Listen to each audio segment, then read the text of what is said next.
Hello everyone, this is Jinju at kimchimari.com. Today I'm just going to show you very quickly 3 different ways to enjoy watermelon the Korean way. We call them Subak Hwachae in Korean, Korean watermelon punch. So before that, also there are 3 different ways you can cut watermelon. The easiest way, which actually is my favorite way, is just using a big spoon. Just scoop out the watermelon like that. It's a very casual way to enjoy watermelon with your family or friends. The second way is using a melon baller to make it more festive and pretty for a party maybe. So just scoop out, as whole as you can. You can't always get a full circle, but use a melon baller. So that's the second way to do it. Third way is you can just cut the watermelon with a knife into crisscross sections so that you get cubes.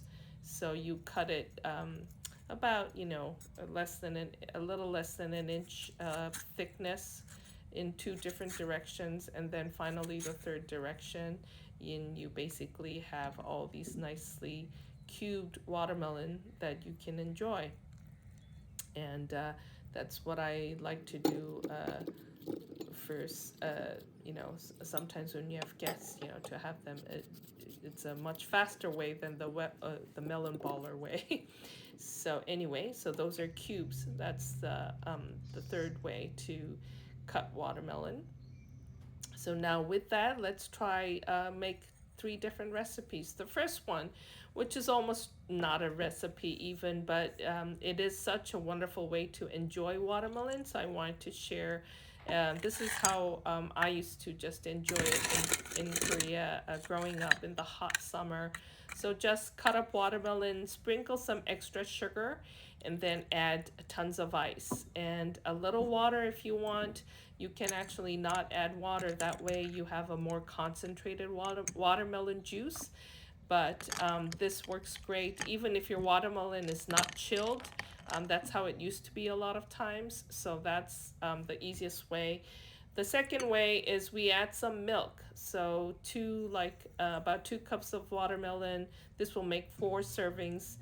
You add about a tablespoon of sugar, and then about a cup of milk, and some Sprite or Korean cider like Chisung Saida or Chanyeon Saida. Those Chanyeon Saida is my favorite.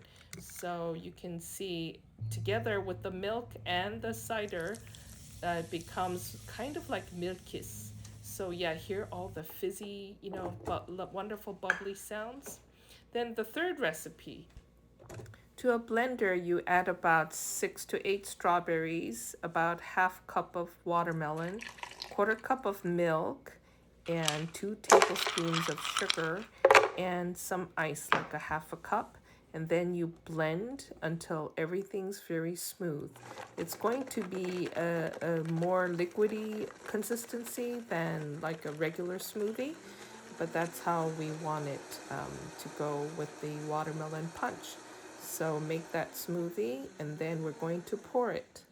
So to a bowl of about 2 cups of cut up watermelon, we're going to add that wonderfully blended smoothie, much watery smoothie kind of consistency. That wonderful hint of strawberries adds a delicious flavor of tartness and the fruitiness of the berries. And here I'm making a bigger batch of the second recipe with some milk and my Korean cider, Chanyeon cider. And I wanted to show you, this is what I did for my recent July 4th holiday. Added some watermelon balls, added some ice, and then added a little bit of sugar, of course. And then we added some blueberries and made it a red, white, and blue punch for July 4th. So this is a great way to enjoy as dessert after a summer barbecue. So hope you can cool down this summer with this wonderful Korean watermelon punch. Subak Hwachae. And don't forget to add a little splash of cider right before serving, because the fizziness won't last very long. Well, hope you enjoyed it. Don't forget to subscribe. Thank you for watching. Bye.